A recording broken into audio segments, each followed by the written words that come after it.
আমি সমস্ত ছাত্রদের সাথে শুরু থেকে ছিলাম, আমাকে দেখেছো, আমি চর্মতা খিচুড়ি দিয়েছি, সমন্বয় ক্যান্টির সাথে শুরু থেকে আমি ছিলাম। কারণ আমার ছেলে বলেছে মা মুক্তিযুদ্ধ, আমাকে ছেটিয়ে রেখো না, আমি ছেলের সাথে নেমে গেছি। আমার ছাত্ররা যেখানে থাকবে না আমি বেঁচে থেকে কি করবো, আমি নেমেছি।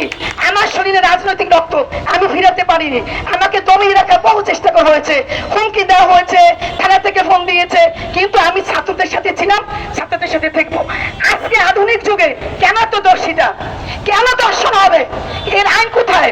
হ্যাঁ, আমরা আমরা নারী জাতি, এই নারী পৃথিবীকে সৃষ্টি করেছে, এই প্রতিটা সন্তান নারীর গর্ভ থেকে এসেছে। কেন এখানে দর্শক হবে, নারীদের আলাদা চোখে দেখা হবে? নারীর নিরাপত্তা নাই কেন? আমার জাগ্রত সমাজের কাছে প্রশ্ন। আমি স্টুডেন্টদের কাছে বলি, 1952 সালের স্বাধীনতা তোমরা এনে দিয়েছো, 1969 সালের গণ অভ্যুত্থান তোমরা এনে দিয়েছো, তোমাদের কাছে আমি নারীর অধিকার দিয়ে গেলাম, আমি তোমাদের কাছে নারীর অধিকার চাই। যদি কোনো প্রয়োজনে কখনো আমাকে লাগে আমি বলবো, আমি ইনশাল্লাহ তোমাদের সাথে আসবো।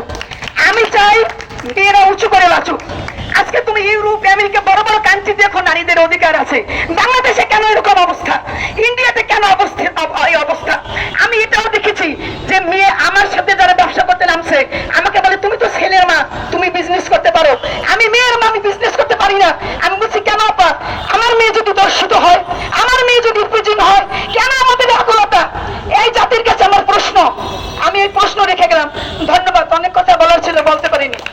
এই ধরেন আমরা শিক্ষার্থী, আমি অনার্সে পড়ি, তারপর আমি বললাম যে আমি চায়ের ব্যবসা করব। চায়ের ব্যবসার সাথে সাথে সেখানে আরো আমাদের তো দুপুরকার চা এবং এই যে দুধ চা দেন, এরকম বলে বলে ইফটিজিং এর শিকার হবো প্রতি সেকেন্ডে সেকেন্ডে। এইটা বলে কে? আমার খুব নিকট কাছের একটা মানুষ। আমার আর বিজনেসের দিকে যাওয়া হয় নাই, আমাকে আমার ইচ্ছা হওয়ার সাথে সাথে সেই ইচ্ছা শেষ। বন্ধুগণ, আমাদের সাংবাদিক এক কর্মীকে যে মানে কিভাবে তাকে হত্যা করা হয়েছে এবং সে ধর্ষণের শিকার হয়েছিল সেই ভারত ইন্ডিয়াতে, আমি তার নামটা মনে করতে পারতেছি না, কিন্তু আজকে নিউজে দেখে এসেছিলাম।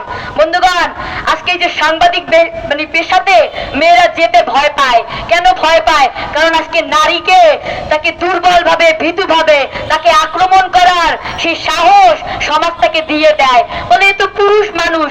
আসলে এই সমাজের মধ্যে আবার কারা আছে? সমাজের মধ্যে একদল মানুষ আছে, একদল নারীরা আছে যারা পুরুষতান্ত্রিক মানসিকতা ধারণ করে। ওই মেয়েটাকে পিছন থেকে টেনে ধরে, তাকে সামনের দিকে তার পাটা নিয়ে যেতে দেয় না, তাকে টেনে হিচড়ে আরো পিছনে নিয়ে যায়। সে 2 ধাপ যায় সামনে আর 4 ধাপ তাকে টাইনাবার পিছনে নিয়ে যায়। বন্ধুগণ, আজকে আমরা তাদেরকে অনুরোধ করছি, আজ যদি তারা অনুরোধ না জানে কিভাবে গ্রহণ করতে হয় তাহলে আমরা তাদেরকে বুঝাবো, আর যদি তারা না বুঝে তাহলে আমরাও কিভাবে সামনের দিকে পা বাড়াতে হয় সেই পদক্ষেপ নেওয়ার জন্য মাইর হোক, যা হোক, যা সহ্য যেমন করি আবার তা আমরা ফিরিয়ে দিতেও জানি। বলতে চাই যে সব জায়গায় যেন পুরুষ এবং নারীর সমান অধিকার থাকে। কেননা আমরা মেয়েরা যদি রাতে বের হই তাহলে মা বাবা বলে তুমি রাতে বের হবে না, কিন্তু যদি কোনো ছেলে যায় তাহলে অবশ্যই কিছু বলে না, কারণ তারা ছেলে। আমরা মেয়েরা যখনই কোথাও যাই বলে তাড়াতাড়ি বাসায় ফিরে আসো। কেন? আমাদেরও তো কাজ আছে, শুধু তো ছেলেরাই কাজ করে না।